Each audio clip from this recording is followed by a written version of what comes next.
toutes et à tous, soyez les bienvenus. Soyez les bienvenus pour cette série de visioconférences sur la thématique de connaître c'est bien, mais comprendre c'est mieux. Les thématiques que nous allons aborder tout le long de cette année 2022-2023 sont les thématiques autour de la neurodiversité, des intelligences atypiques. Et nous allons, le long de toutes ces visioconférences, avoir différents invités, différents experts, différentes personnes concernées par la neurodiversité. Alors, c'est une co-création entre Autisme en Action et Atypical Intelligence. Je ne sais pas si j'ai fait, je me présente, Flora Rabito, cofondatrice de Autisme en Action et consultante en autisme. Voilà, pour co-créer ces différentes émissions, nous avons le plaisir de recevoir Mélanie Desrosiers, qui est la présidente. Mélanie, est-ce que tu es là? Oui, bonjour Flora, je suis là. Merci beaucoup, Flora. Effectivement. La présidente d'Atypical Intelligence. Je n'avais même pas fini. Donc, les gens, avant même que l'émission a commencé, ils ont déjà sans doute découvert des petits points de neurodiversité et d'atypisme chez moi. Bienvenue. Chez nous tous, Flora. OK, oui, merci Flora. Merci Flora. Effectivement, je suis la présidente de Atypical Intelligence, l'association, et je te remercie sincèrement pour cette belle co-animation qu'on démarre aujourd'hui, pour ces vidéos, un travail entre nos deux associations, donc ça va être génial.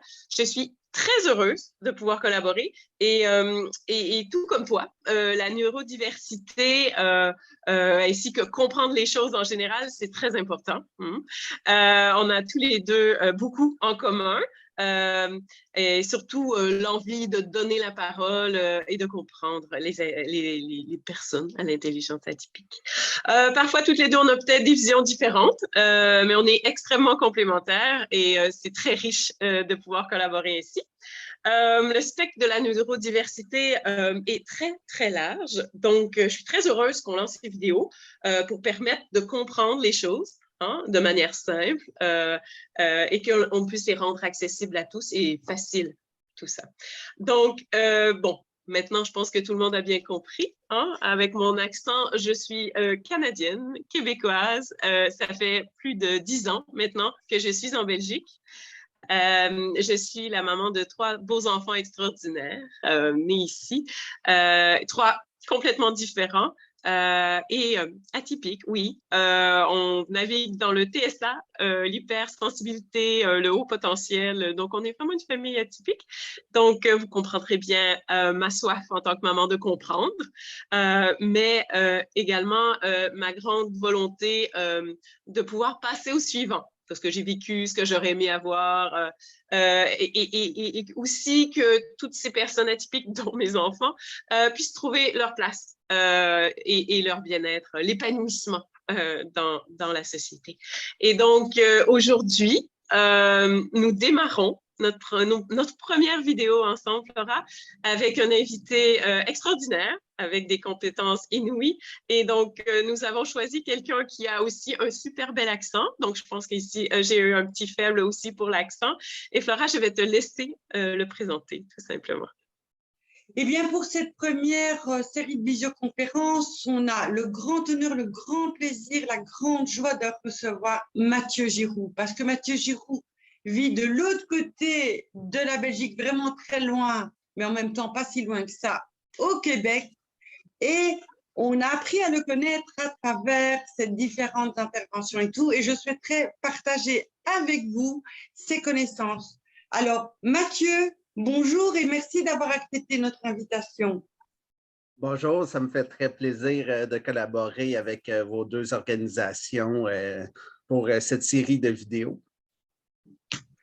Alors, pour cette première série de vidéos, en toute première chose, pourrais-je te demander de, un, te présenter et deux, annoncer la thématique que tu vas aborder. Et puis, je voudrais aussi signaler à ma co-animatrice que si nous avons des questions à poser, on pourrait les poser au fur et à mesure pour comprendre et continuer la conversation. Tu es OK pour ça? Oui, Merci, Flora, je suis bien d'accord. OK. eh bien, personnellement, je suis une personne autiste avec deux enfants, une fille neurotypique et un garçon atypique. Et au niveau professionnel, je travaille dans le domaine de l'autisme, notamment comme co-chercheur. Et la présentation que je vais vous faire est une introduction au concept des notions de l'autisme sur des données objectives et récentes dans la littérature scientifique. Merci. Les données récentes, c'est très important parce que c'est très évolutif. Il y a beaucoup de changements, donc c'est important de mettre comme à jour ces fiches, ces données, effectivement. Donc, on te laisse. Donc, si tout va bien, vous devriez voir Je la... confirme, ça fonctionne. On a de très belles images. Bon. Alors, comme j'ai annoncé, la conférence va être sur l'introduction aux différents concepts et notions en autisme. Avant de commencer, je tiens à remercier le docteur Baudouin Forgeau-Darc pour sa contribution dans l'élaboration de la présentation et pour sa transmission de son savoir et de ses réflexions sur les différents sujets. Docteur Forgeau-Darc est un pédopsychiatre au Québec avec qui j'entretiens énormément de liens professionnels, avec qui j'ai élaboré beaucoup de réflexions et de discussions, notamment en autisme. Je tiens à dire que le PowerPoint est un outil de soutien à la conférence et ne devrait pas être utilisé indépendamment. Il sera disponible aussi sur demande si les organisations veulent le transmettre aux différents membres et que les propos énoncés dans cette présentation n'engagent que moi. Même si vos deux organisations me donnent la possibilité d'en faire une présentation, ça ne relève pas nécessairement de vos chartes, vos valeurs ou de vos positions organisationnelles. Merci. Comme conflit d'intérêt, je l'ai dit, je suis une personne autiste, donc évidemment, ça biaise un peu la perception et ce que je peux dire sur le sujet, et notamment dans un sens peut-être plus positif que maladif, pathologique, comme le présentent beaucoup de professionnels, et je ne reçois aucune contribution financière pour cette présentation. Qui suis-je plus en détail? Eh bien, je suis un co-chercheur sur deux grandes thématiques, soit l'inclusion des personnes autistes qui inclut toutes les notions de représentation, d'hébergement, travail, stigmatisation, qualité de vie, et tout ce qui est le côté médical pour les définitions, interprétation des critères, le pouvoir d'agir ou l'autodétermination, les soins, la recherche participative, etc. J'agis aussi comme consultant expert pour le CIUS du nord de l'île de Montréal.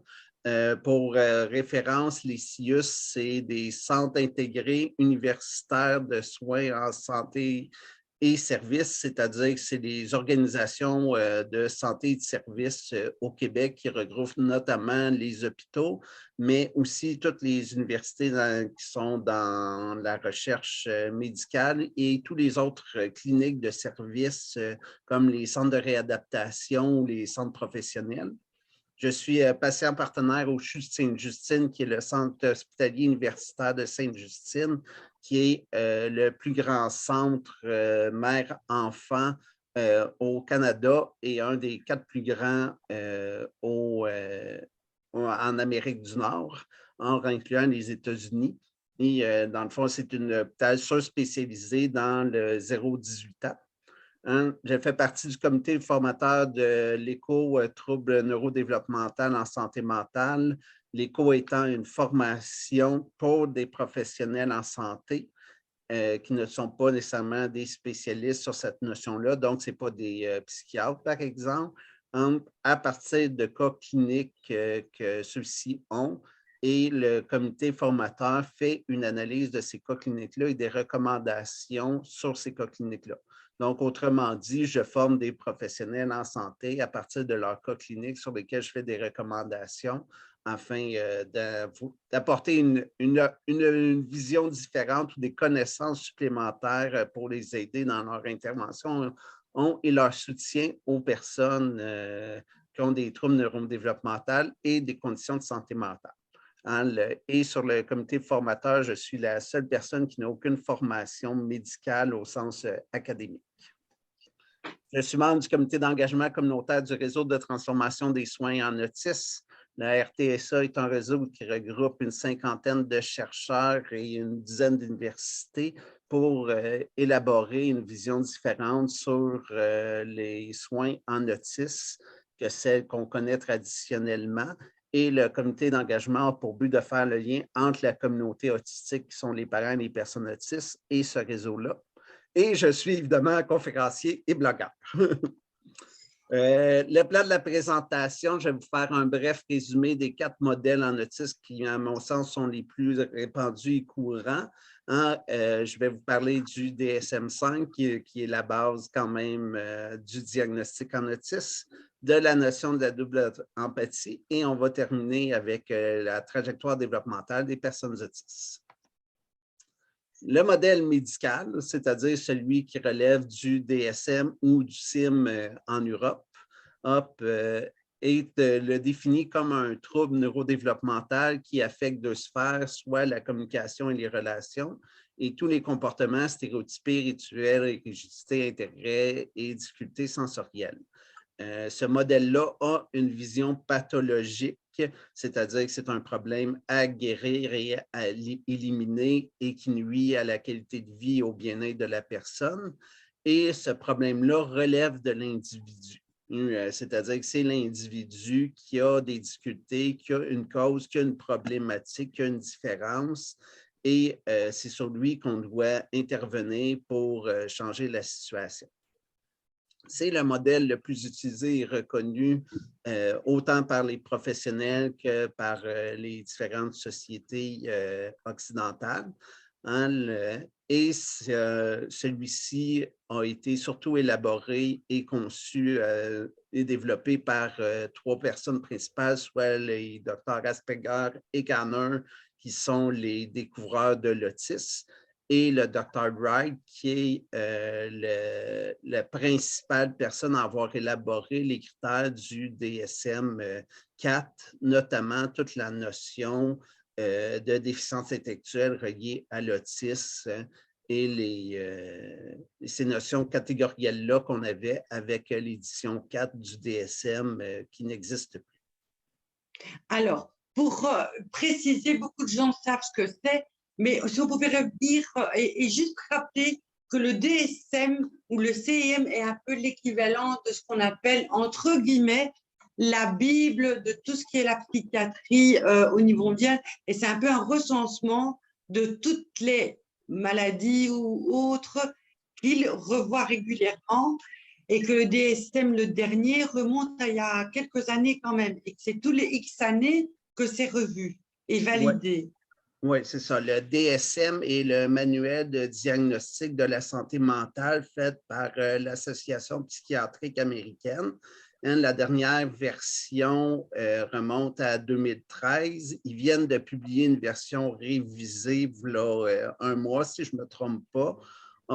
Mais pour l'autisme, ça n'a pas changé en soi la description. Et le CIM sont les critères reconnus par l'Organisation mondiale de la santé pour le diagnostic en santé mentale. Donc, et lui est en cours d'application pour sa 11e version, est en cours de test pour sa 11e version. OK, 11e version pour le CIM et le DSM-5 actuellement. Oui. OK. Et sans doute qu'il y aura une nouvelle version dans quelques années. Tous les X années, tous les 10 ans, il y a une nouvelle version. C'est à peu près à tous les 15 à 20 ans, plus 20 ans, et à tous les 10 ans, il y a une version à peu près révisée. Mais comme j'ai dit, la version révisée n'a pas eu d'impact sur l'autisme. Alors, ce qui est important que les auditeurs sachent, c'est que maintenant, ces modèles-là sont à peu près les modèles les plus courants dans le corps médical actuel. Mais néanmoins, il y a d'autres qui apparaissent ou qui… C'est un modèle qui est quand même assez particulier et c'est sur ça qu'est basé actuellement les diagnostics. Oui, c'est ça. Okay. Merci, je te redonne la parole. Je voulais juste des précisions pour des nouveaux arrivants, tu vois, les primo-arrivants dans le monde de l'autisme, pour qu'ils puissent comprendre. C'est parfait. Donc, le deuxième modèle est le modèle social du handicap. contrairement au modèle médical, ce modèle-là prône que la problématique ne relève pas de la personne, mais relève d'une situation sociale, c'est-à-dire que la personne vit des difficultés et des problématiques à cause de la société qui implique une discrimination, une exclusion à l'égard de celle-ci. Donc, la responsabilité n'est plus une question d'individu, mais c'est une question de société dans ses comportements. Et si on intervient sur la société, les personnes ne seront plus handicapées. Et ce n'est pas seulement une vision basée sur la notion d'handicap au sens médical, mais c'est vraiment une vision qui veut dire que l'adaptation va régler la situation et comme telle, les personnes n'ont pas un trouble ou une pathologie à guérir ou à remédier et, au sens d'une maladie comme un virus comme la COVID, mais c'est vraiment une question de contexte. Ce modèle-là existe surtout en Europe et très peu en Amérique du Nord et il est émergent du mouvement Independent Living Movement, c'est-à-dire un mouvement pour la lutte contre la discrimination et l'exclusion sociale en santé mentale au sens large, notamment contre tous les internements en psychiatrie et la psychanalyse. Ça explique aussi sûrement pourquoi c'est beaucoup en Europe, beaucoup plus qu'au Québec, notamment parce qu'au Québec, la désinstitutionnalisation, c'est-à-dire les instituts psychiatriques depuis les années 80 n'existent plus ou quasiment plus. Et l'internement demande des procédés juridiques très importants à l'égard de la personne. Ce n'est plus un milieu de soins en tant que tel, sauf pour des cas très spécifiques et pour lesquels on doit faire des démarches judiciaires importantes. OK. Par contre, ce qui n'est pas le cas en Europe, il faut le savoir. Hein. Beaucoup de personnes autistes, malheureusement, et pas que des personnes autistes, en sont encore victimes, entre guillemets. Et donc, les recherches ont quand même prouvé, maintenant, depuis quand même quelques décennies, que l'approche psychanalytique et psychiatrique n'est pas forcément la meilleure approche pour accompagner les personnes qui ont un TSA. Je pense qu'on est d'accord là-dessus. Psychanalytique, c'est sûr et certain. Psychiatrique, après ça, il faudrait peut-être élaborer un peu plus, mais la psychanalyse, c'est sûr et certain. On est d'accord. Voilà. Mais bon, comme tu le dis, depuis les années 80, ça a changé chez vous, mais nous, on est quand même encore à la traîne, quoi. Donc, il y a beaucoup de travail à faire. Oui, c'est ça, mais il faut comprendre qu'au Québec, ça a été un choix de société de démanteler les institutionnalisations et faire de l'insertion des personnes avec des situations de santé mentale dans la société pour qu'elles soient incluses. Et maintenant, vraiment, les instituts psychiatriques existent soit pour des situations criminelles, quand la personne est inapte à avoir son procès, par exemple, ou pour des personnes qui ont des comportements très graves qui peuvent avoir des répercussions sur la santé d'autrui ou sur soi-même. Sinon, l'internement n'existe pas. Le troisième modèle est celui des forces. C'est un modèle qui prend des notions neurodéveloppementales comme le modèle médical. À la différence, ici, on ne parle pas de troubles ou de déficit, mais on parle vraiment d'impact au niveau des sphères en autisme qui sont la communication et la relation et les comportements stéréotypés, rituels, rigidité, intérêt. Donc, ce modèle-là, comme le modèle médical, reconnaît ces différences-là neurologiques. La principale différence, c'est que le modèle des forces en parle d'une façon positive. C'est-à-dire que ce n'est pas un problème, ce n'est pas une difficulté, mais c'est vraiment une force chez les personnes en lien avec ce neurodéveloppement, ce développement neurologique différent. Et c'est dans ce modèle-là qu'on retrouve toutes les notions de supercapacité ou pouvoir associées à l'autisme et la reconnaissance à la limite que les autistes seraient la prochaine génération d'êtres humains sur la planète, on sait comme quoi l'autisme serait la prochaine évolution de l'être humain, ou toutes les reconnaissances qu'on peut dire sur des diagnostics post-mortem comme l'association avec De Vinci, Mozart, Beethoven, qui seraient des personnes autistes. Ça vient vraiment de cette perspective-là que l'autisme apporte des capacités uniques et extraordinaires chez les personnes et ça leur permet de réaliser des choses très spectaculaires. Comme tel, je n'ai pas trouvé aucune source de où serait né ce modèle-là, qui sont les principaux porte-parole. La littérature que j'ai recensée n'en parle pas. On peut sûrement y voir là beaucoup de notions en lien avec les mythes et préjugés qu'on retrouve dans les médias et autres, et aussi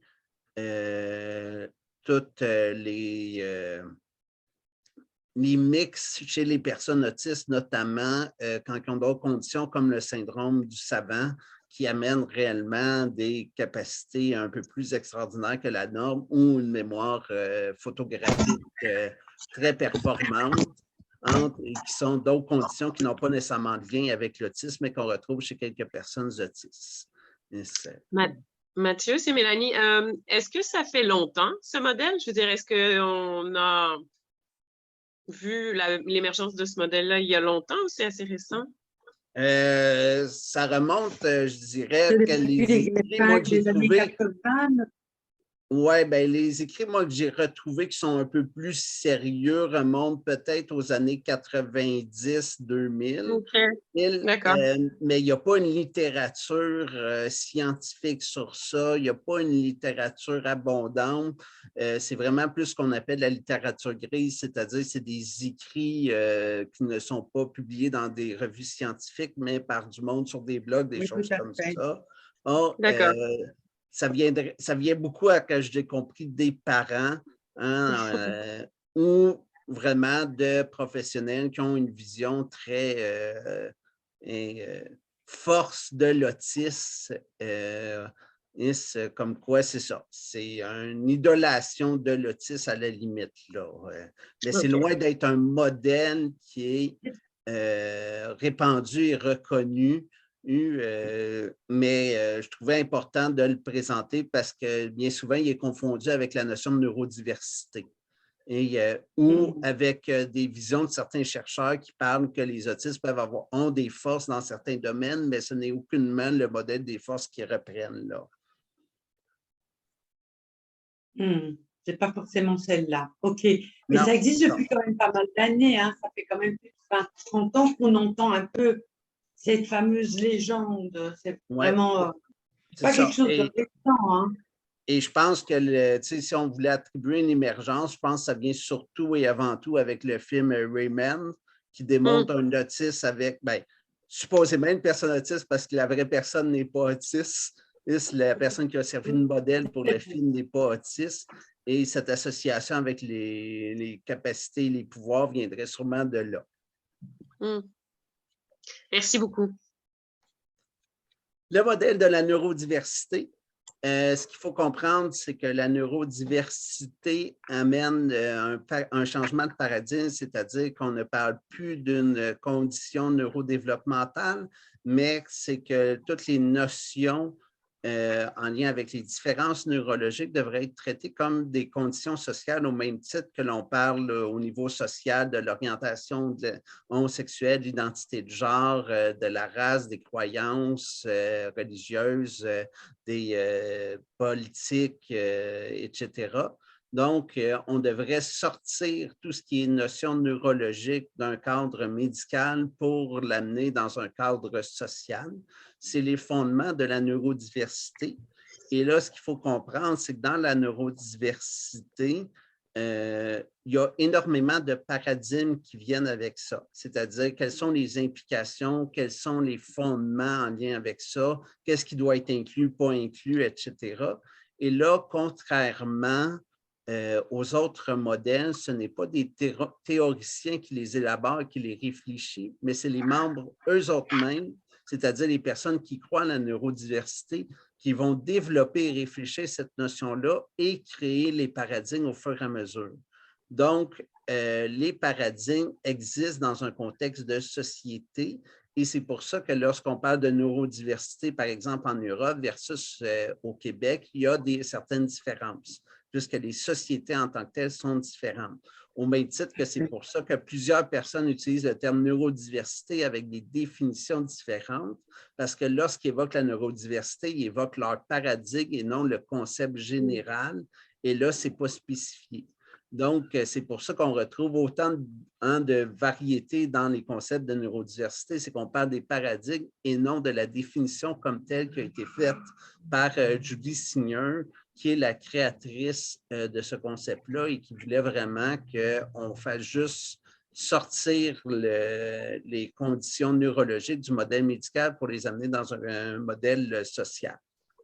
Et là, elle n'avait pas élaboré sur toutes les notions de droit, sur ce que ça impliquait dans une société, ce que ça voulait dire, mais simplement qu'on dise que ça ne relève plus du médical. Et dans ce modèle-là, c'est important de comprendre qu'on ne renie pas les difficultés ou les faiblesses des personnes autistes ou de n'importe qui a une condition neurodéveloppementale. Ça existe et c'est présent, au même titre qu'on reconnaît les forces que ces conditions-là peuvent amener. Donc, ce n'est pas une utopie ou un rêve que les personnes autistes sont juste des forces et qui n'ont aucune difficulté ou quoi que ce soit. C'est vraiment une reconnaissance le plus objective possible dans une perspective sociale plutôt que médicale. Donc, ce n'est pas à traiter quand on a des faiblesses ou des difficultés, mais c'est à soutenir et à aider. Et quand on a des forces, ben, les utiliser pour être impliqués et inclus dans la société. Donc, ces modèles-là cohabitent les uns avec les autres un peu partout sur la planète, mais il y a sans doute un qui prédomine que l'autre. Alors, vous, au Canada, si tu devais nous dire qu'est-ce qui prédomine comme modèle, la première version, très certainement par rapport au médical et cette notion de ce qui ne va pas, de ce qui ne manque pas, de déficience. Ça, c'est clair, je l'avais bien compris. Mais est-ce qu'entre les autres différents modèles, le modèle de neurodiversité prend de plus en plus de place chez vous? Est-ce qu'il est entendu, reconnu ou ça reste encore marginal?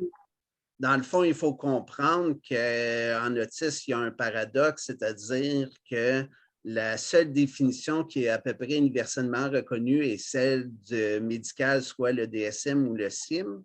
Et comme c'est la seule qui est à peu près universellement reconnue, on n'a pas le choix de travailler avec pour pouvoir faire des études et de la recherche. Sinon, on fait des études et de la recherche sur n'importe quoi et on ne s'entend plus.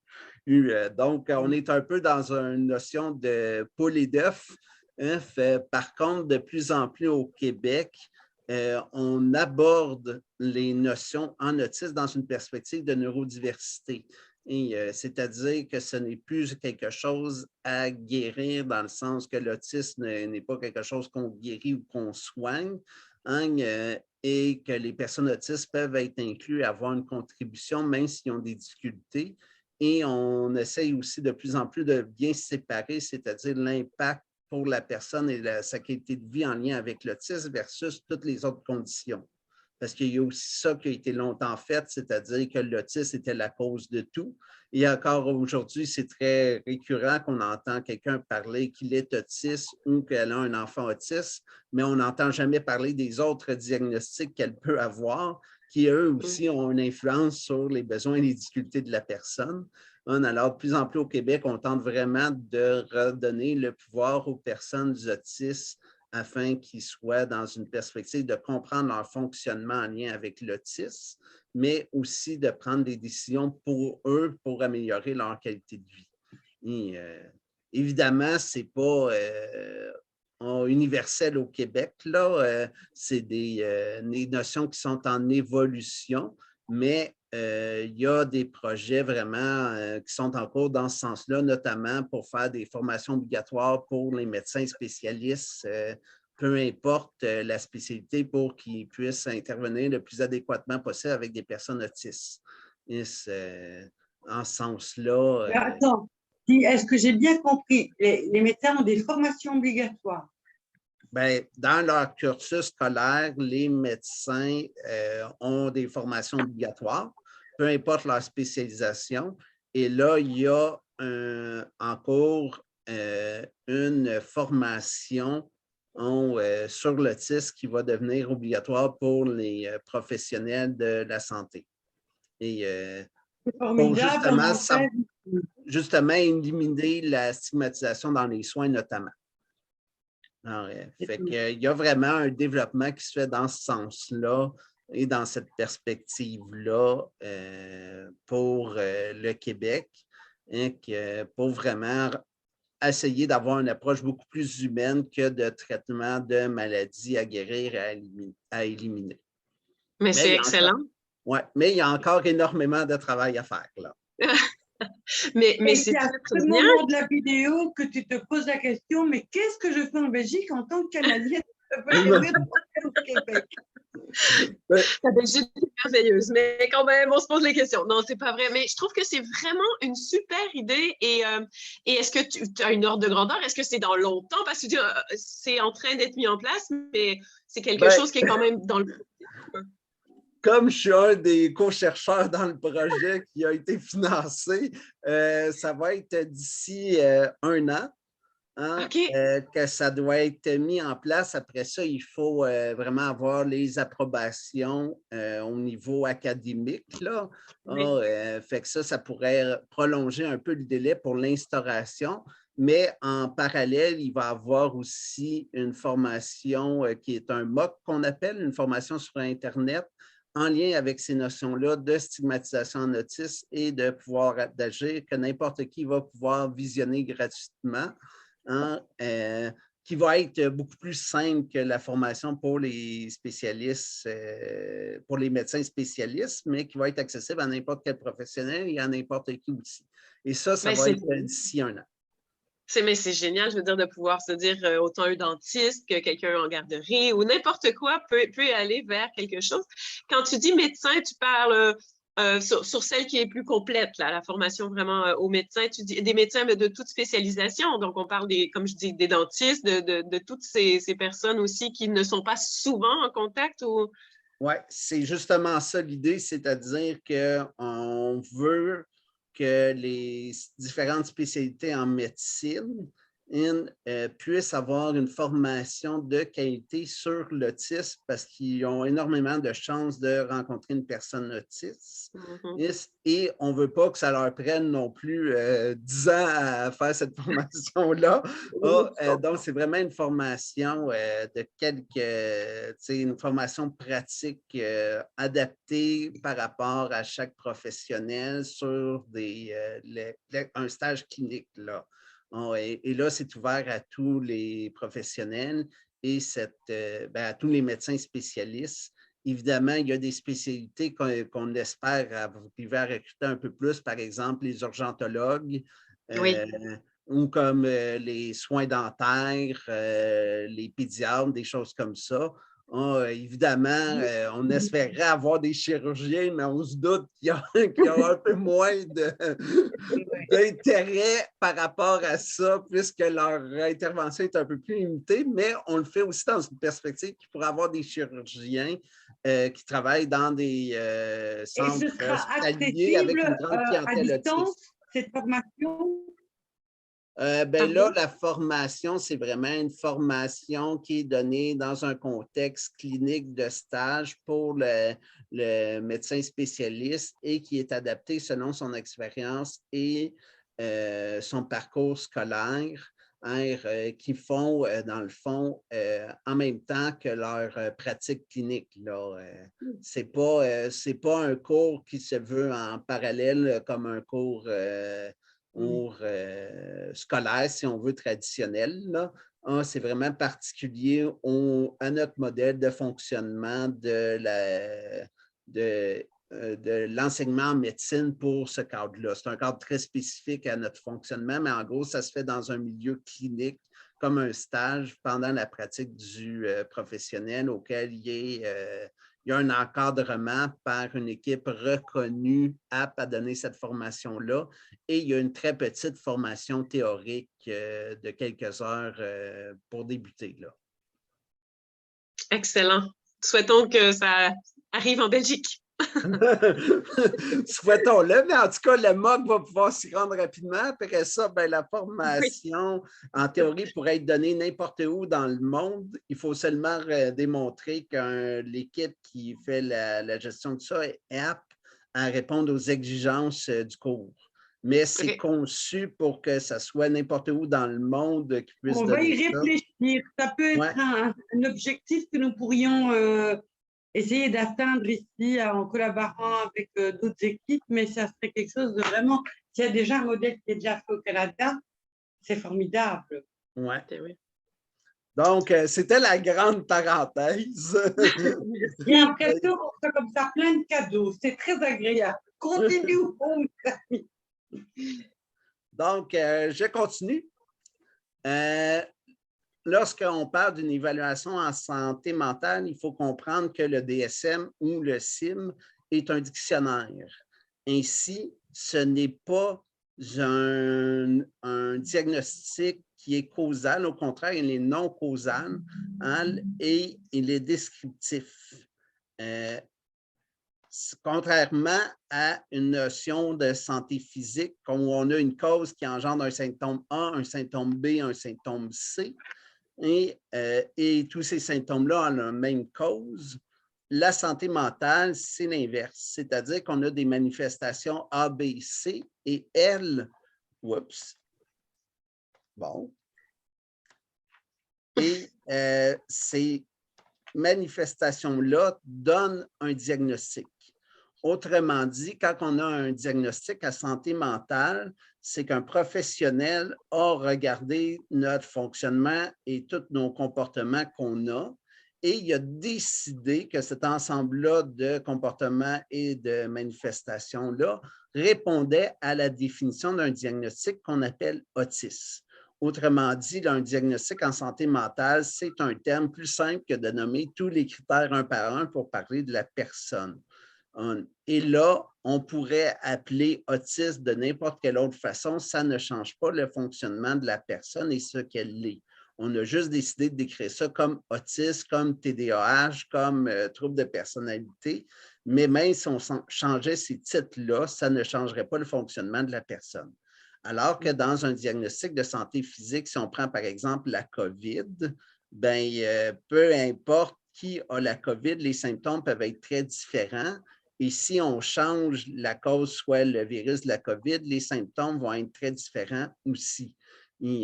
Donc, pour une condition de santé physique comme la COVID, c'est possible d'avoir de la faiblesse, c'est possible d'avoir de la fièvre, c'est possible d'avoir une perte d'odorat. Et ça, c'est directement causé par le virus de la COVID. Et si on change cette cause-là, les manifestations vont aussi changer. Ce qui n'est vraiment pas le cas avec la santé mentale. Si on change de diagnostic, ça ne change pas. Si on change l'appellation du diagnostic, ça ne change pas le fonctionnement de la personne.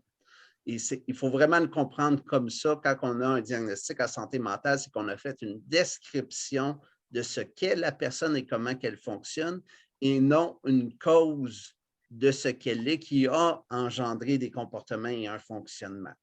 Fait que c'est très différent du concept qu'on a souvent par rapport à un diagnostic et ça influence énormément de choses par rapport à un autisme. Donc, c'est complètement faux de dire qu'une personne autiste a tel comportement parce qu'elle est autiste. C'est vraiment l'inverse. C'est parce qu'elle a tel comportement, on a dit qu'elle était autiste. Et ça change toutes les notions d'intervention et de relation avec la personne autiste quand on comprend bien ça. Et de cette fameuse idée de guérison, puisque c'est un fonctionnement et qu'on change de nom ou pas, voilà, ça peut aussi influencer à ce niveau-là. Ouais. Qu'est-ce que tu en penses? Mais on pourrait répondre que dans le fond, même si c'est un fonctionnement qui est décrit, on pourrait vouloir guérir le fonctionnement.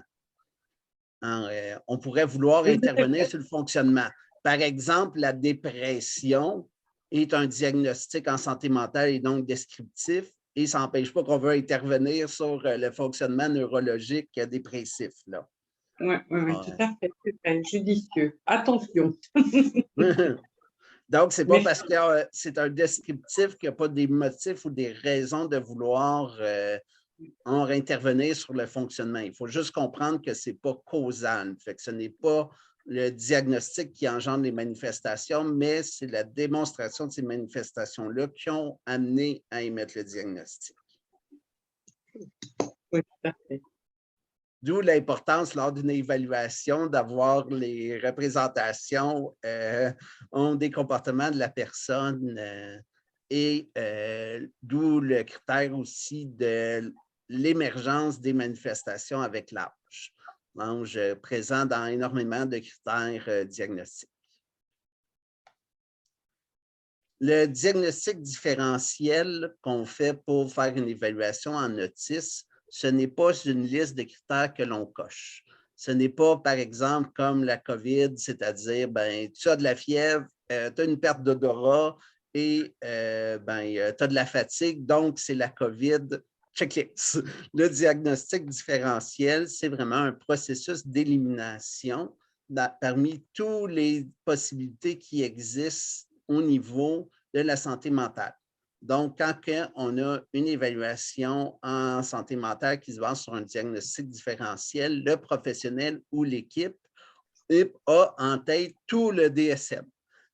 Au début, la personne est représentée par le DSM et là, au fur et à mesure des informations qu'elle va transmettre, on va faire une élimination qui va nous amener à émettre un jugement clinique qu'on appelle le diagnostic. Donc, quand on commence un diagnostic, on peut être autant autiste, trouble de personnalité, anxiété, schizophrénie, etc.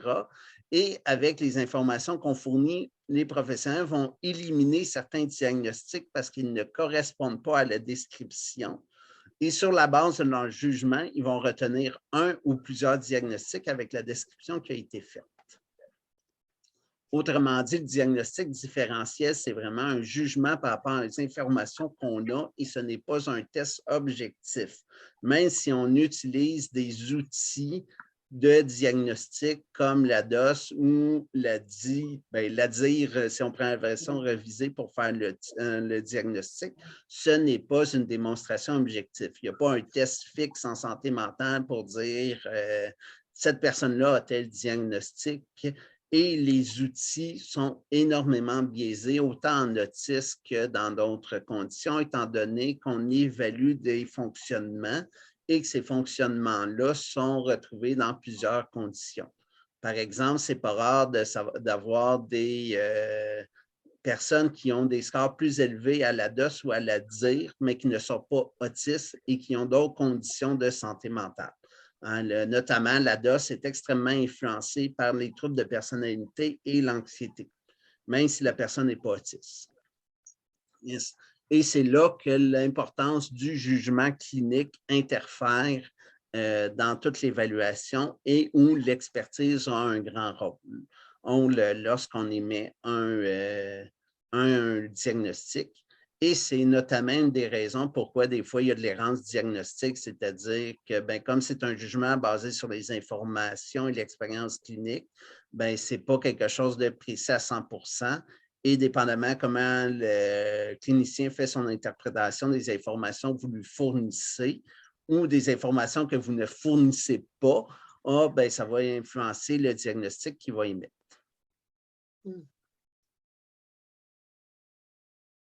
Tout est clair? Tout est très clair. Juste ce qui me fait penser que, voilà, comme tu viens de si bien le signaler, c'est qu'une personne qui va passer dans un centre de diagnostic autisme, il va passer les tests pour oui ou non voir s'il y a de l'autisme et en fonction et les tests pratiques, mais aussi l'anamnèse et l'analyse, il peut avoir un diagnostic d'autisme. Ceci dit, ça ne dédouane pas la personne. Ça ne veut pas dire parce qu'on a un diagnostic d'autisme qu'on ne peut pas ne pas avoir autre chose. C'est ça. Ou à la limite, ce n'est pas parce qu'on a un diagnostic d'autisme ou un autre diagnostic que celui-ci est immuable. C'est-à-dire que si plus tard on remet en question ce diagnostic-là, ce n'est pas que le professionnel a mal fait nécessairement le travail préalable, mais c'est qu'à partir des informations et de son expérience qu'il a, il jugeait que c'était ça qui était le plus descriptif de la situation qu'il y avait.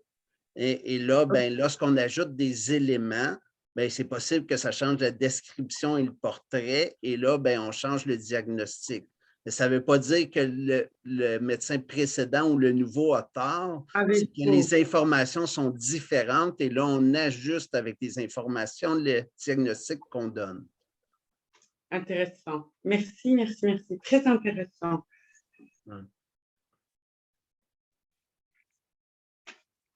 Et il faut comprendre effectivement que cette description-là, c'est faite vraiment pour illustrer le comportement de la personne et il y a une importance au niveau clinique dans le sens que les interventions doivent être adaptées selon les profils pour être efficaces ou surtout pour ne pas nuire à la personne.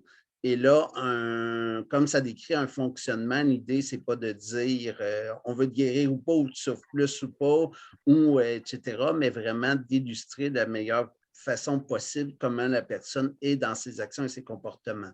Hein? Donc, il ne faut pas voir ça non plus comme une erreur ou une problématique, mais vraiment comme une adaptation ou un peaufinement de l'évaluation qui est faite lorsqu'il y a un changement de diagnostic.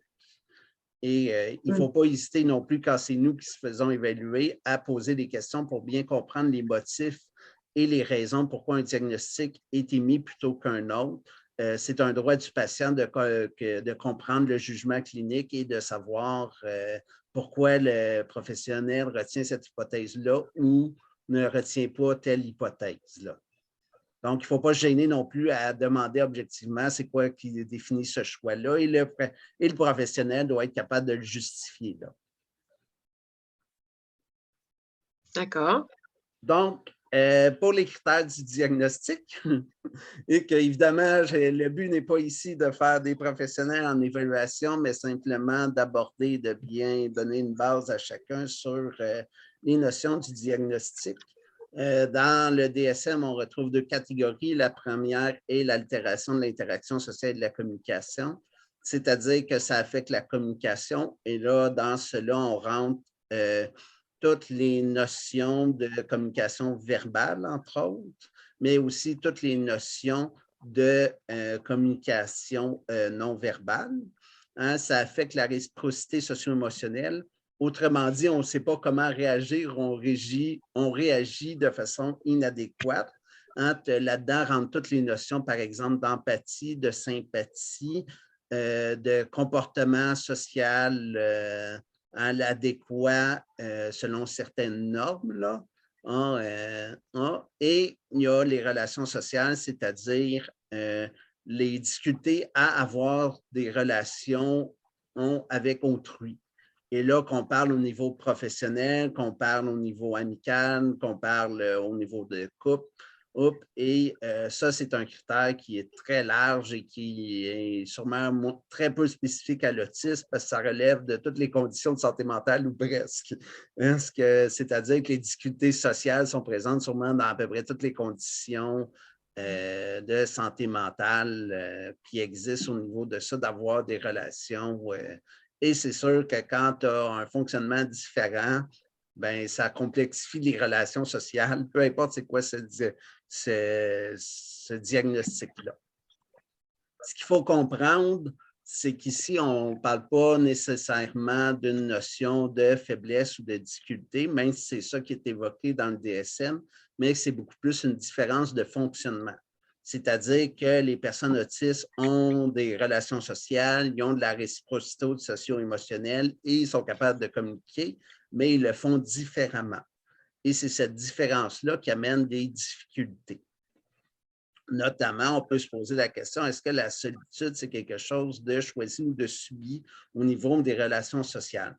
Est-ce que c'est vrai que les autistes aiment être seuls et veulent être seuls plus que bien du monde, ou c'est plutôt relié à autre chose, soit un choix par dépit? Et là, comme les personnes autistes sont des humains avant d'être des diagnostics, nous sommes des êtres grégaires, donc nous sommes des êtres sociaux. Les personnes autistes ne veulent pas être seules, ne sont pas des solitaires ou programmés pour être solitaires. Évidemment, comme n'importe qui, on aime être...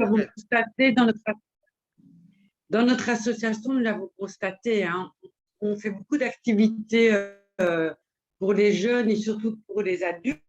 Eh bien, franchement, elles sont attendues. Hein. Si on en loupe une, les gens nous contactent et tout. Donc, ils sont en demande de relations sociales. C'est tout à fait faux de croire.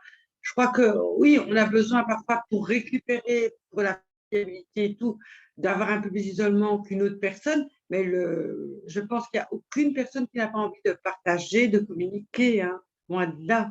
C'est loin de ressembler à la réalité de ce qu'on voit sur le terrain.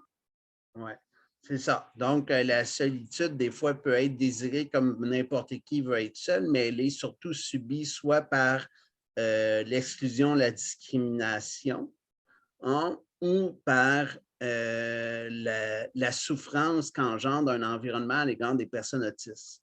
Donc, à un moment donné, à force d'être discriminé et exclu ou de souffrir lorsqu'on est dans des notions sociales par des environnements non adéquats, les personnes autistes vont s'isoler par ce fait-là.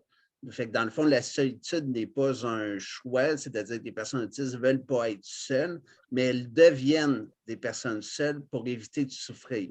La solitude devient moins pire que la souffrance engendrée par les notions sociales. Et là, si on met des environnements adéquats, bien, les personnes autistes sont sociales comme n'importe qui et ont besoin de ça.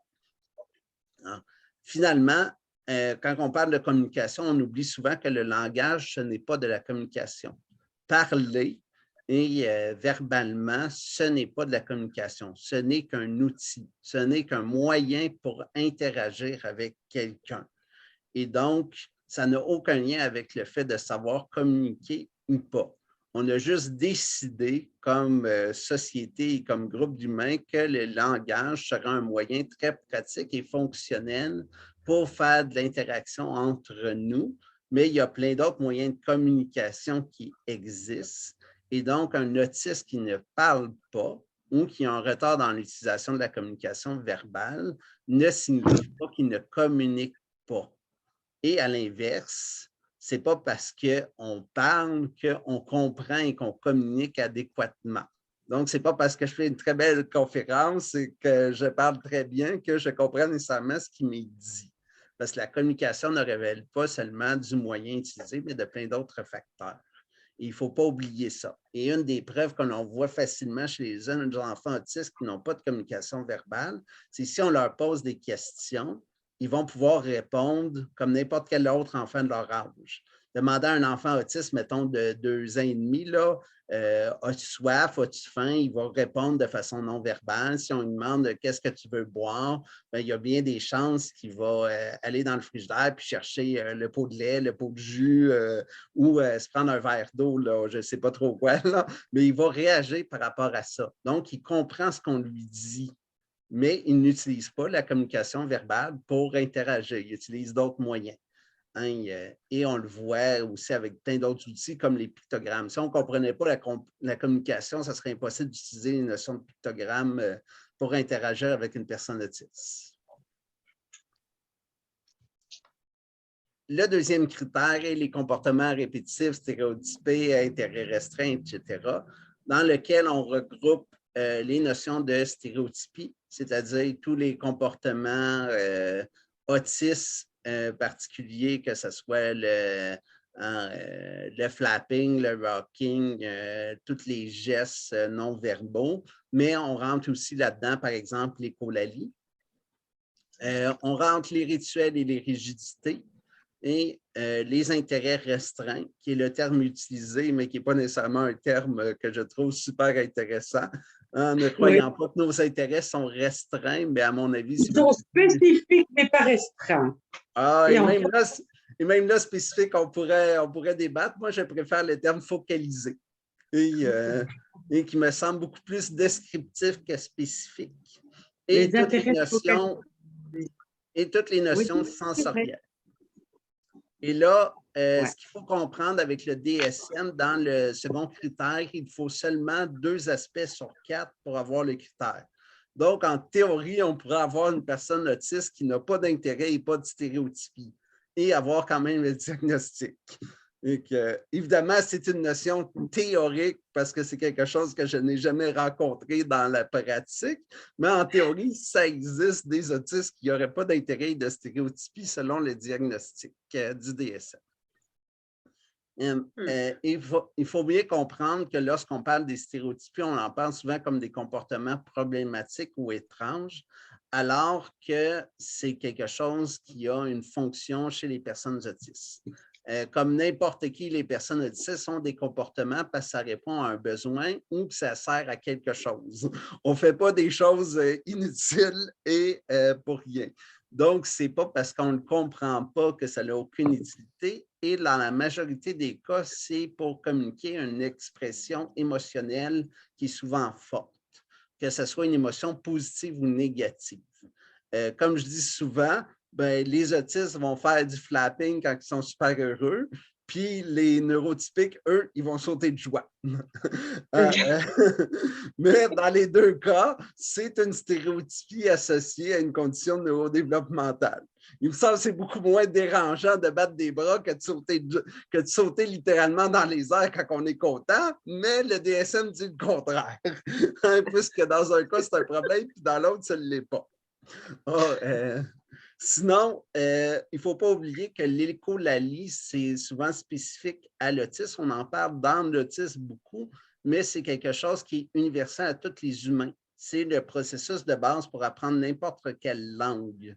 La distinction chez les personnes autistes, c'est que l'écholalie va souvent se propager beaucoup plus longtemps et c'est possible qu'il reste des traces, même à l'âge adulte, de l'écholalie. Et là, ce n'est pas une question d'incompréhension ou d'incapacité à communiquer, c'est que l'écholalie est quelque chose de très pratique, dans le sens que l'écholalie est un copier-coller de quelque chose qui a déjà été fait. Et on sait tous comment c'est super agréable de faire un CTRL-C, CTRL-V quand on fait du traitement de texte et du travail.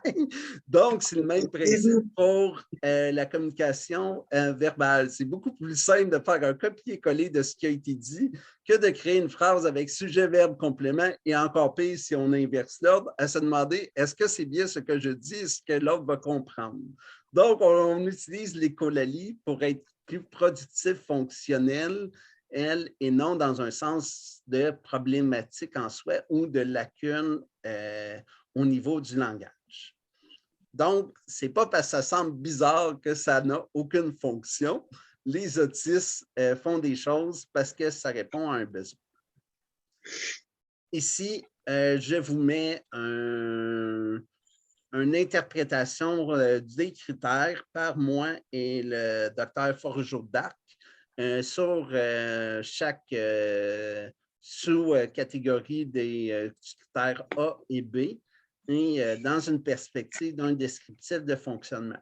C'est-à-dire qu'on a fait l'analyse non pas dans une perspective de guérison ou de trouble, mais d'expliquer le fonctionnement des personnes autistes par rapport aux critères, dans une perspective que les choses répondent à un mode différent d'interprétation, d'exécution et qui ont un but chez ces personnes-là. Et ça donne ça. Il faut bien comprendre qu'ici, c'est un document qui est dans un cadre médical, donc c'est les définitions médicales qui doivent être utilisées, non nécessairement les définitions communes. Par exemple, on utilise le terme « perturbe », qui est dans un sens commun très préjudiciable, soit nuisible, alors qu'au niveau médical, ça signifie seulement qu'il y a un impact, qui peut être positif ou négatif. On ne le juge pas au niveau médical, mais ça veut dire qu'il y a un impact. Fait qu'il faut comprendre ça. Et ça, c'est un document qui est disponible, dans le fond, à tous les parents qui reçoivent un diagnostic d'autisme à Sainte-Justine. C'est un document d'information qui leur est donné qui inclut notamment ce tableau. On pourrait la voir, nous, pour qu'on puisse le faire connaître. Oui, dans le fond, je peux vous l'envoyer indépendamment de la présentation, mais sinon, il va être aussi dans la présentation. Donc, Oui, la présentation aussi, on pourra la mettre à disposition des personnes qui le souhaitent, si tu es d'accord. oui, pas de problème. La notion de spectre en autisme. Ce qu'il faut comprendre en autisme, c'est que souvent on parle du spectre, c'est-à-dire qu'à un bout, il y a les neurotypiques et à l'autre bout, il y aurait les autistes lourds ou sévères, comme ils sont souvent appelés, soit ou de niveau 3. Et là, la particularité en autisme, c'est que c'est défini selon des catégories ou des groupes très précis, neurotypiques et autistes. Et là, dans l'autisme, il y a une gradation. Un peu comme on voit là, c'est-à-dire que c'est très clair ce qui est bleu, ce qui est jaune, ce qui est rouge et vert. Par contre, dans la réalité, lorsqu'on est clinicien, on est confronté à ça. Et là, si je vous demandais ici où commence le vert et où finit le bleu, c'est beaucoup moins évident de trancher de façon claire et nette quand arrête la neurotypicité et quand la personne a assez de comportements ou de manifestations pour être déclarée autiste. Au même titre que c'est beaucoup moins clair, c'est quoi qui sépare un autiste de niveau 3 ou lourd par rapport à un autiste moyen de niveau 2. Donc, il faut comprendre quand il y a ces attributions-là, il y a un grand jugement du clinicien qui est fait sur ça. Et selon le jugement du clinicien, il va y avoir une possibilité de variation importante pour une personne. Et ce qui explique que les personnes qui ont des cas un peu plus mitoyens, que ce soit dans les niveaux par rapport à l'autisme, la neurotypicité, ils peuvent avoir deux analyses très contradictoires ou opposées de deux professionnels différents selon comment on juge chaque critère et l'intensité de chaque critère. À cause de cette notion-là de spectre qui amène cette liberté-là d'émettre une notion. Il faut aussi comprendre que souvent le spectre, on l'illustre comme ça avec un continuum de gauche à droite ou de droite à gauche selon où on met les catégories, mais ce n'est pas quelque chose qu'on doit comprendre de façon infinie et dans un cursus de développement humain. C'est une représentation seulement de l'autisme et qui n'est pas une représentation de tous les profils humains. Dans le sens que si on prenait ce spectre-là, on pourrait se demander si l'autisme niveau 3 est au bout, soit l'autisme niveau 3 est infini, parce que c'est un continuum qui n'a pas de fin, ou se demander qu'est-ce qui est pire que l'autisme niveau 3. C'est-à-dire, qu'est-ce qui viendrait après? Et là, ça n'a pas de sens si on le réfléchit comme ça dans une notion globale humaine. Au même titre que, est-ce qu'on pourrait dire que la neurotypie était finie avant? Fait qu'il y a des neurotypiques extrêmement neurotypiques jusqu'à l'infini et il y a des neurotypies qui sont plus ou moins neurotypiques. Et à l'inverse, qu'est-ce qui viendrait avant la neurotypie? Qu'est-ce qui serait plus parfait que la neurotypie? Et là non plus, ça n'a pas de sens. Donc, on ne peut pas réfléchir à cette notion-là de spectre dans un sens de globalité humaine. Il faut vraiment comprendre que c'est une représentation d'une disparité dans l'autisme et seulement dans l'autisme. Et cela, ça représente les niveaux de besoins de la personne. C'est-à-dire que la personne a des besoins en lien avec son autisme et selon son niveau de besoin, on va la classer niveau 1, 2 ou 3 ou avant, comme on appelait lourd ou léger, ou de bas et de haut niveau. Mais ça n'a pas un rapport avec est-ce que la personne est plus autiste ou moins autiste, ça a un rapport avec ses besoins. Et il faut comprendre que ça, on en parle d'un niveau clinique ou d'un niveau intervention très pratique, mais ça reste un critère du diagnostic, c'est-à-dire que pour avoir un diagnostic d'autisme, il faut que la personne ait de la souffrance et des difficultés. Donc, en théorie, ça existe des personnes autistes qui ont tous les critères A et B des manifestations, mais pour lesquelles on n'émet pas de diagnostic parce qu'ils n'ont pas ce niveau de souffrance ou de difficulté-là qui les amène. Ou à l'inverse, il y a des personnes qui ont énormément de besoins et que les manifestations sont plus ou moins claires et pour lesquelles on pourrait émettre un diagnostic d'autisme à cause de ce grand niveau de souffrance et de difficulté-là. Ce qui fait qu'au global, on retrouve une diversité de profils qui se regroupent en deux catégories principales, soit au niveau du langage, les personnes autistes qui ont retard dans la communication verbale en bas âge versus ceux qui n'en ont pas, et la notion de quotient intellectuel, c'est-à-dire avec ou sans DI. Et après ça, il y a différentes sous-identités ou groupes qui peuvent être faits et qui sont débattus. On peut parler, par exemple, à l'autisme invisible, l'autisme au féminin, hein, mais l'autisme syndromique, non syndromique, qui sont d'autres petits sous-groupes pour lesquels il y a des débats plus ou moins récurrents et des démonstrations plus ou moins fiables, hein, qui sont reliées à cette notion de spectre-là. Ce qui, au final, nous donne une grande diversité de profils et cette notion-là de grand spectre élargi, où on entend souvent qu'il y a autant d'autistes que de personnes autistes, alors que c'est complètement faux.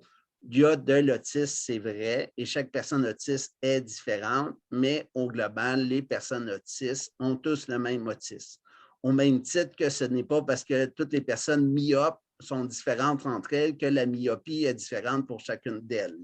Être myope, ça répond à des critères. Si c'était faux, on serait incapable de diagnostiquer l'autisme chez plusieurs personnes parce qu'on n'aurait pas de critères universels ou communément reconnus. OK. Je suis tout à fait d'accord avec ça parce qu'on parle souvent de ça. Et moi, j'ai souvent l'image du bouton volume d'une radio. C'est le même bouton, mais chacun a un niveau différent, mais c'est la même base, quoi, en fait. Ouais, c'est ça. C'est la manière dont on la voit, où on l'entend, ça peut paraître différent à l'extérieur, mais néanmoins, c'est la même base. Oui, et ce qu'il faut comprendre, c'est que la différence, c'est vraiment par rapport aux besoins de la personne et à ses difficultés qu'elle exprime. Fait que quelqu'un qui a des difficultés importantes en communication n'a pas une base différente de quelqu'un qui n'en a pas. C'est juste qu'il y a des outils ou des capacités moins grandes pour répondre à ces besoins-là. Et ce n'est pas que l'autisme a plus d'impact chez lui, c'est vraiment lui qui a moins de capacités pour répondre à ces exigences-là. Si on parle d'une notion de spectre au niveau plus humain, je vous présente mon modèle à moi, qui est disponible dans un article sur mon blog, où j'ai essayé de réfléchir la notion du spectre autistique dans toute la notion humaine. Et là, on arrive avec un diagramme à 3 axes sur lesquels on place les critères A et B de l'autisme et le niveau de besoin sur l'axe des Z. Et selon que la personne a ou pas les critères A ou B, les diagnostics vont changer.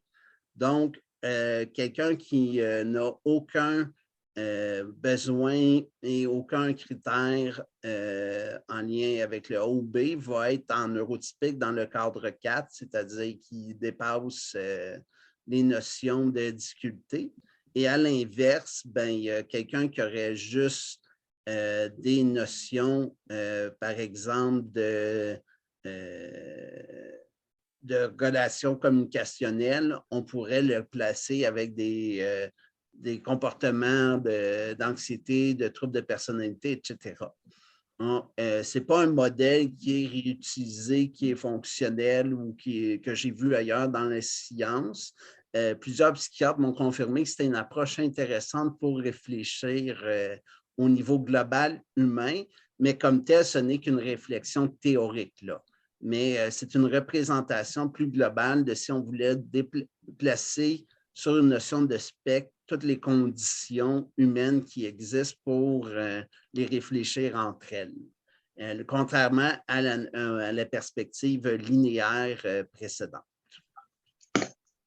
Et dans mon texte, je fais l'élaboration beaucoup plus complète de ces notions-là, etc. C'est quoi ton blog? Découverte, sans accent, aspi.wordpress.com. C'est marqué dans Qui suis-je? Et la, oui, ça va, pardon. Et la référence complète du texte est juste en haut ici. Ouais. Ah, OK. Il y a l'image qui cache, mais ça va, on retrouvera et on le mettra en lien en dessous. OK, bon. Maintenant, la notion de double empathie.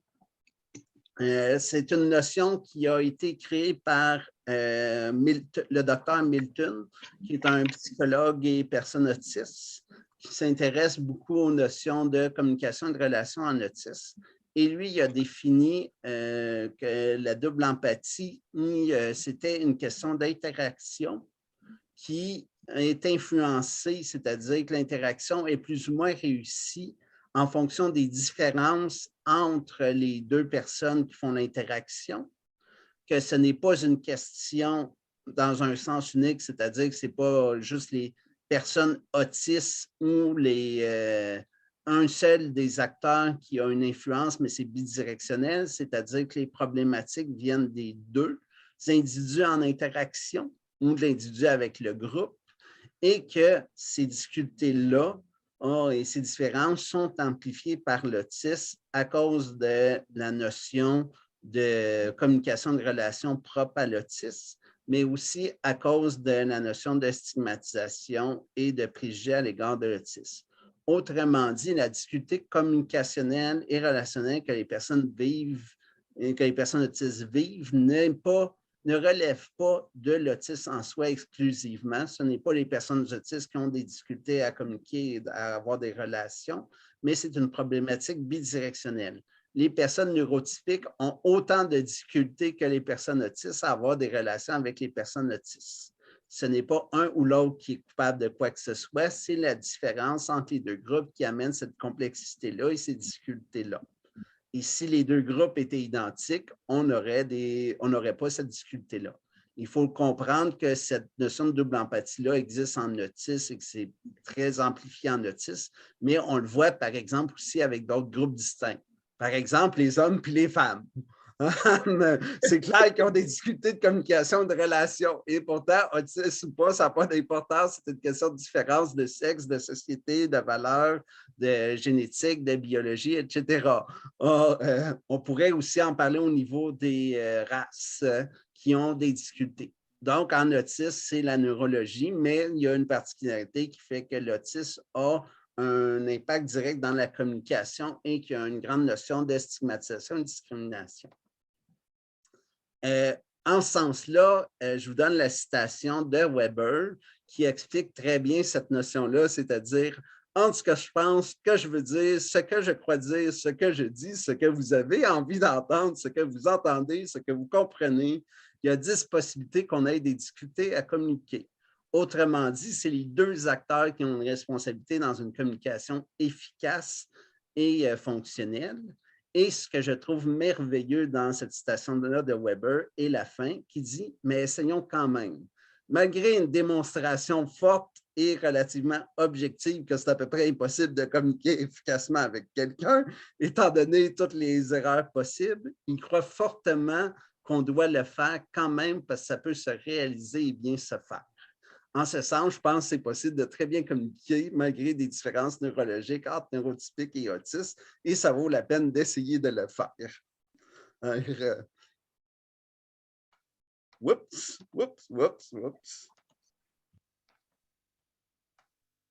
Pour illustrer ce concept-là de double empathie, il y a des chercheurs qui ont essayé de démontrer ça en faisant le jeu du téléphone arabe. C'est-à-dire qu'une première personne raconte des choses à une deuxième, qui dit à une troisième, qui dit à une quatrième, et à la fin, on demande qu'est-ce qui a été dit. Et là, on a pris un groupe de personnes autistes, on a pris un groupe de personnes neurotypiques, puis on a pris un groupe où on les a mélangés. Et là, si on regarde la dégradation d'informations, qui est le diagramme à droite, on voit que le groupe de personnes non autistes ou que le groupe de personnes autistes suit à peu près une courbe similaire. Et c'est vraiment seulement dans le groupe mixte qu'il y a une perte d'information rapide et qui se produit. Autrement dit, c'est une première démonstration que la communication est efficace chez les personnes autistes autant que chez les personnes non autistes. Et c'est quand on mixe les deux groupes ensemble qu'il y a une perte d'information à cause de la différence neurologique. Et que cette étude-là est vraiment une démonstration préliminaire et il y a énormément de critiques ou d'analyses à faire par rapport à celle-ci. Donc, on ne doit pas le prendre comme une démonstration objective et factuelle de cela. étant donné la méthodologie, le procédé, etc. Mais c'est quand même une première démonstration, si on veut, méthodologique de ce concept-là, qui a amené d'autres travaux en ce sens-là et qui amène encore des travaux au plus poussés pour démontrer ça. Mais ça démontre que ce n'est pas faux, ce concept-là, de dire que ça serait les différences neurologiques beaucoup plus qui ont un impact que les notions de communication reliées à l'autisme, parce que si c'était vrai que les autistes avaient des problèmes à communiquer, quand ils sont entre eux, il y aurait encore ces problèmes de communication-là. Au même titre que des personnes qui bégayent, si on met juste des bégayeux ensemble, ils continuent à bégayer. Donc, si les autistes avaient réellement des difficultés de communication en lien avec l'autisme, pas parce qu'on les regroupe ensemble que ça disparaîtrait. Alors qu'ici, on voit très bien que ça disparaît et c'est vraiment la mixologie qui amène cette difficulté-là de communication. Et on peut réfléchir un peu plus amplement. Ici, on n'avait que des personnes autistes. Et là, c'est une question très philosophique. Je ne crois pas nécessairement qu'il n'y aurait plus aucun problème de communication, dans le sens que… Moi, je confirme que ce n'est pas vrai. Que la communication…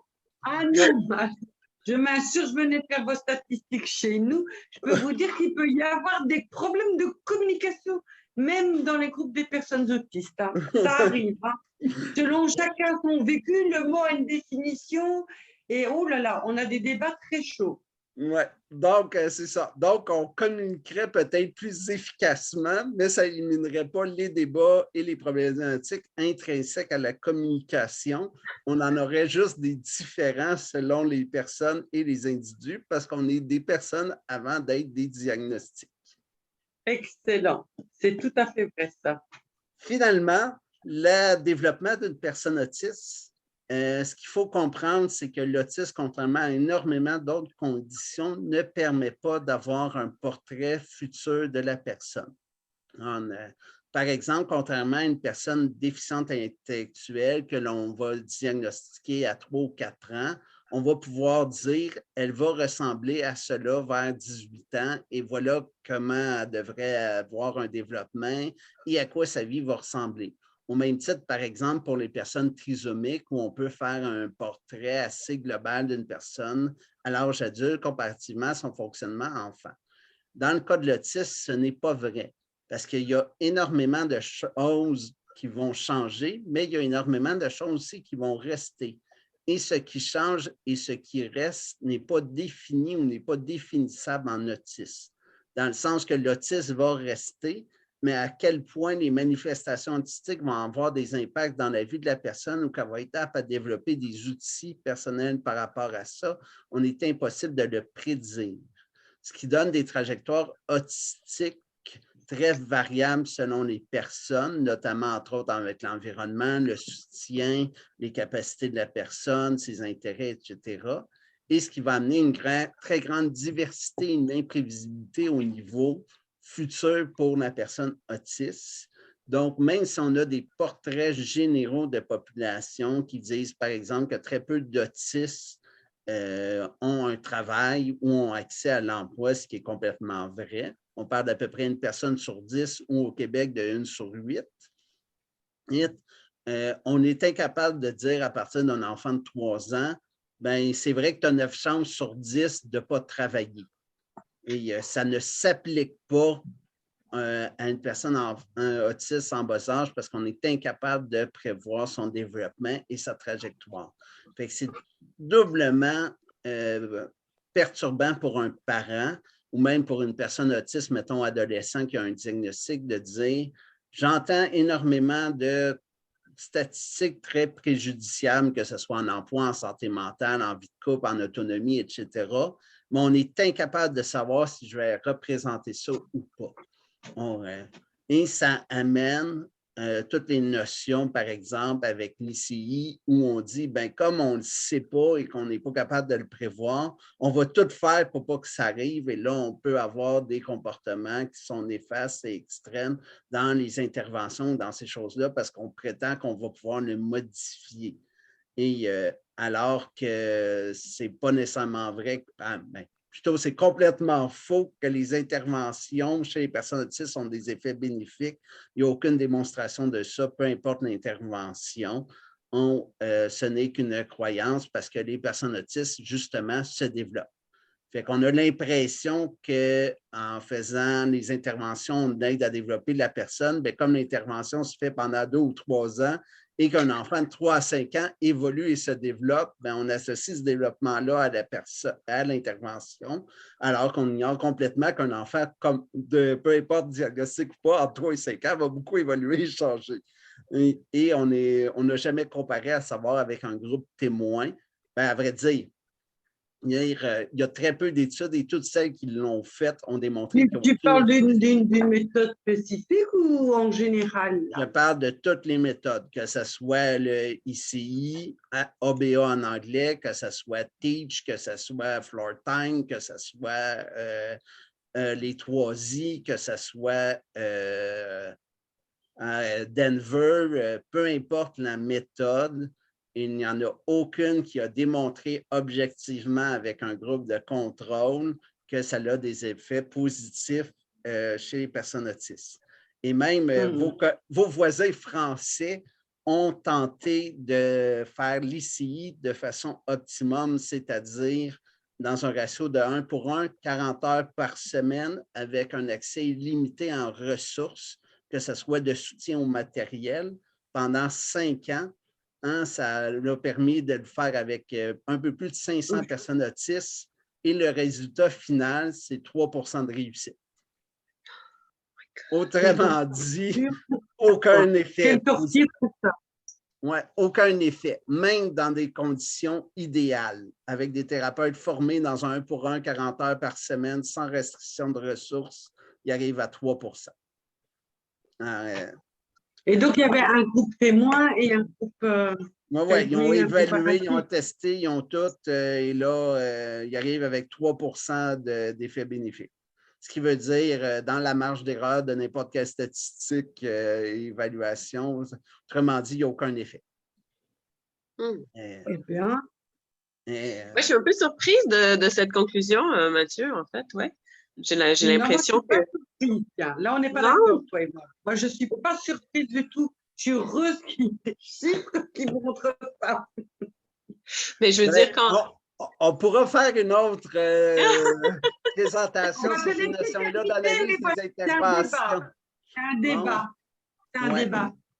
Je pense que ça rejoint un peu, juste dire, ça rejoint un peu l'idée que chaque personne est singulière, a des singularités, des particularités, et que tout est à faire de sur-mesure, quoi, et de son timing à elle et de son environnement.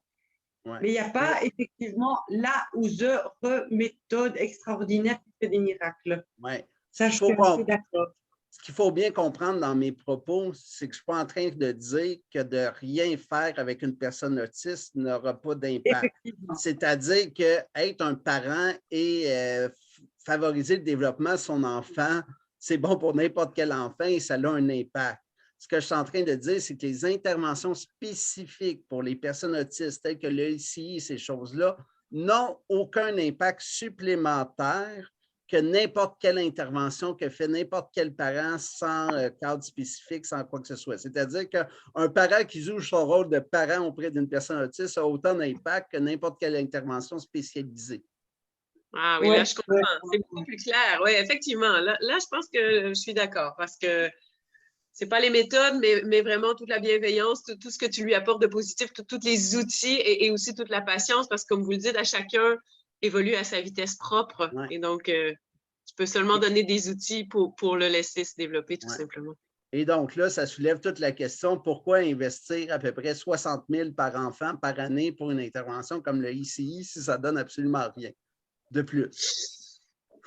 C'est toi qui le dis, hein? Là, je tiens. Mesdames, mesdemoiselles, messieurs, je ne savais pas qu'il allait le dire, mais c'est lui qui le dit. C'est vrai, on n'en a pas parlé. Moi, je pose une question. Après ça, le monde peut lui répondre. S'il me donne une réponse intelligente, je suis prêt à l'entendre, mais je n'ai pas eu de réponse intelligente. Du moins, pas au niveau clinique, parce qu'il y a des réponses humaines. C'est-à-dire que les professionnels font ça parce qu'ils sentent qui se réalisent, qui ont un taux de succès, qui ont l'impression d'avoir un impact, etc. Mais est-ce que ça vaut 60 000 par année? On ne devrait pas travailler sur autre chose? Ces professionnels-là ne pourraient pas avoir un estime de soi, une intervention efficace avec des adultes, par exemple, à la place? Moi, ou avec des parents, hein, ou je ne sais pas dans quel autre contexte. On a combien de minutes de cette conférence? C'est un moment inoubliable. C'est un moment j'adore. Donc, oui, je suis d'accord sur l'aide aux parents. Ça, je lève la main quand même. Bon, donc, ça pourrait être une autre conférence pour développer plus amplement. Hein? Ce qui finit par dire que, dans le fond, on ne peut pas prédire ce que va être un adulte autiste quand on émet un diagnostic, étant donné les caractéristiques qui sont très changeantes et ceux qui restent. Quelques références de la présentation. Questions, commentaires. J'ai encore quelques minutes avant mon autre réunion. Premièrement, merci. Quelques minutes, c'est quoi? 2 ou 3 ou 4 minutes? Sois clair. Excuse-moi. Quelques minutes, c'est 6. Pour être précis. Flora, je te laisse les questions. Moi, je veux juste dire un gros merci en tant que maman, en tant que personne qui apprend depuis quelques années, mais pas extrêmement longtemps, un peu avec tout ça. Je trouve que c'est une super synthèse, vraiment. Et moi, ça m'aide à avoir une vue d'ensemble.